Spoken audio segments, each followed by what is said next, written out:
Hello বন্ধুরা, সকাল কিংবা বিকেলের টিফিনে দুর্দান্ত একটা রেসিপি। তোমরা ভিডিওটা দেখতে থাকো। আমি একটা ডিম ফাটিয়ে নিয়েছি, নিয়ে এই ডিমটাকে এবার ভালো করে ফেটিয়ে নেব। নেওয়ার পরে এর মধ্যে একটু নুন, তারপর শুকনো লঙ্কার গুঁড়ো, জিরের গুঁড়ো আর একটু হলুদ গুঁড়ো দেবো। দিয়ে আবার এটাকে ভালো করে একটু ফেটিয়ে নেব। নেওয়ার পরে এবার আমার দরকার ব্রেড বা রুটি, আর এগুলো স্লাইস করা রুটি। আমরা এগুলোতে মূলত ডিম টোস্ট খেয়ে থাকি, আর এটা সেই ডিম টোস্টই ফ্রাই, কিন্তু এটা একটু আলাদা ধরনের হবে। তোমরা ভিডিওটা দেখতে থাকো। আমি কড়াই চাপিয়ে দিয়ে তেল দিয়েছি। তেলটা গরম হয়ে গেলে এবার এই ব্রেডের মধ্যে ডিমগুলো মাখিয়ে নিয়ে এবার কড়াই ছাড়ছি। এটাকে সুন্দর করে দুদিকে ভেজে নিতে হবে, একটু উলট পালট করে দিতে হবে। এবার এই ব্রেডগুলোকে ভাজা হয়ে গেলে তারপর নেক্সট স্টেপ তোমরা দেখতে পাবে। এর মধ্যে আরও কী কী জিনিস আমি ইউজ করব। খুব সুন্দর করে ভেজে নিতে হবে। আমার ব্রেড ভাজা হয়ে গেছে।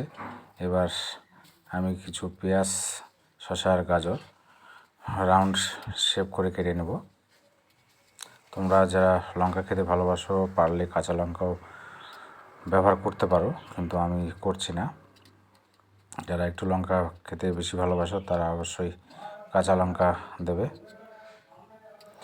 এবার গাজর, পেঁয়াজ আর কাঁচা লঙ্কাগুলোকে রাউন্ড করে শেপ করে নেওয়ার পরে এবার আর ভাজা ব্রেডগুলোকে রাখতে হবে। রেখে তার উপরে এবার এই টুকরোগুলোকে, রাউন্ড শেপ করা টুকরোগুলোকে দিয়ে দিতে হবে।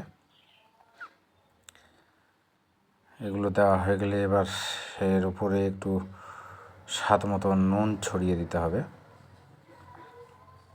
এবার নুনটা ছড়িয়ে দেওয়া হয়ে গেলে একটু সস, তোমরা যারা পছন্দ করো, আমি তো সসটা পছন্দ করি তাই দিয়ে দিলাম। দিয়ে এর উপরে আর একটা করে ব্রেডের স্লাইস দিতে হবে।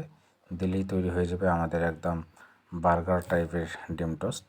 আর এটা সকাল কিংবা বিকেলের টিফিনের দুর্দান্ত একটা রেসিপি, খুব সুন্দর। তোমরা অবশ্যই বাড়িতে ট্রাই করবে, আর খেতে অবশ্যই ভালো লাগবে। আমার তো ভীষণ ভালো লাগে। ভিডিওটা দেখার জন্য সকলকে অনেক ধন্যবাদ বন্ধুরা।